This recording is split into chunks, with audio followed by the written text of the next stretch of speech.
Paano ba mamuhay sa kabanalan? Mapayapang araw ng Miyerkules Kapanalig, unang araw ngayon ng Nobyembre, dakilang kapastahan ng mga banal o All Saints Day.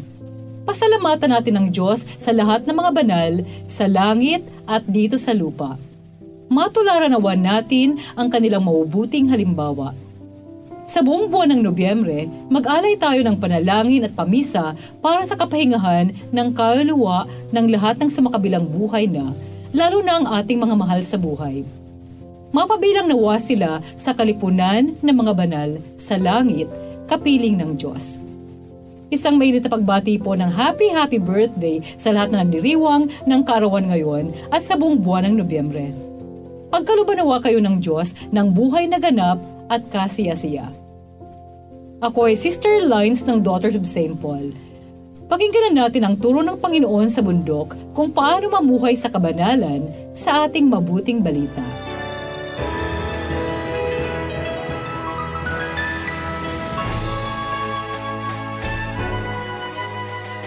Nang makita ni Jesus ang makapal na tao, umahon siya sa bundok. Naupo siya roon at lumapit sa kanya ang mga alagad at nagsimula siyang magturo sa kanila. Mapapalad ang may mga diwa ng dukha, sapagkat sa kanila ang kaharian ng langit.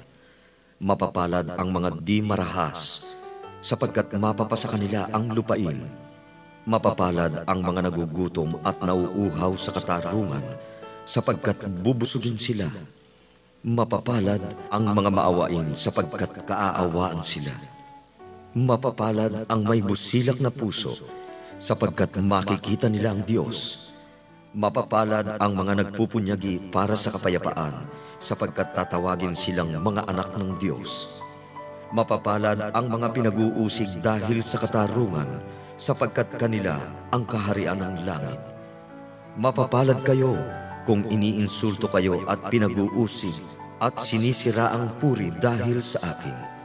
Magsaya kayo at magalak, sapagkat malaki ang gantimpalang nasa Diyos para sa inyo.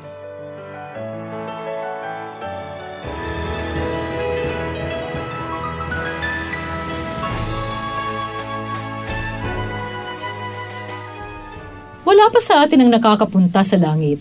Pero marahil yun ang hinahangad nating makamit pagkatapos ng maikling buhay natin dito sa mundo. Ang makapiling ang Diyos sa buhay na walang hanggan, kasama ang mga anghel sa kalangitan, at ang mga kalipunan ng mga banal, ang mga santo at santa na pinararangalan natin ngayon. Kasama sa kalipunan ng mga banal, ang mga taong kilala natin, ang ating mga mahal sa buhay, mga kamag-anak, kaibigan at kakilala, na bagamat hindi opisyal na dineklarang santo at santa ng simbahan, namuhay sa kabanalan at pagmamahal, at naging saksi ng paghahari ng Diyos dito sa lupa habang sila'y nabubuhay pa. Natitiyak kong tinatamasa na nila ang gantimpalang buhay na walang hanggan na ginagawad ng Diyos sa mga matapat niyang anak. Malamang sinasabi sa kanila ng Diyos, "Well done, my good and faithful servant. Come and share your master's joy." Ang mabuting balita tungkol sa mapapalad ay masasabi nating blueprint kung paano mamuhay sa kabanalan. Mapapalad ang mga tumatangis, ang mapagkumbaba, ang mga nagugutom at nauuhaw sa katarungan, ang mga mahabagin, ang nagusulong ng kapayapaan at ang mga inuusig. Sa mata ng tao, sila ay mga dukha at kaawa-awa. Pero sa mata ng Diyos, sila ang tunay na mapapalad. Marahil itatanong nyo, saan humuhugot ng lakas ang mga banal sa gitna ng mga kabalintunaang nararanasan sa buhay? Tanging sa Diyos. Dahil ang Diyos at ang kanyang kaharian ang tanging yamang pinagsikapan nilang makamit habang nabubuhay pa sa mundo. Kaya sa kabila ng mga hirap at pasakit na kanilang pinagdaraanan, nanatili silang tapat sa Diyos at kumakapit sa kanyang awa at habag. Hindi sila nawala ng pag-asa, kahit nadadapa at nagkakasala, dahil nananalig sila sa walang hanggang pag-ibig ng Diyos. Mga kapanalig, yan din ang panawagan sa atin habang tayo nabubuhay, ang mamuhay sa kabanalan. Yan ang purpose natin dito sa mundo, ang magbibigay ng katuturan kung bakit tayo nilikha ng Diyos. Malaki ang potential nating maging banal dahil nilikha tayo ng Diyos na likas na mabuti. Nilikha niya tayo na kanyang kawangis.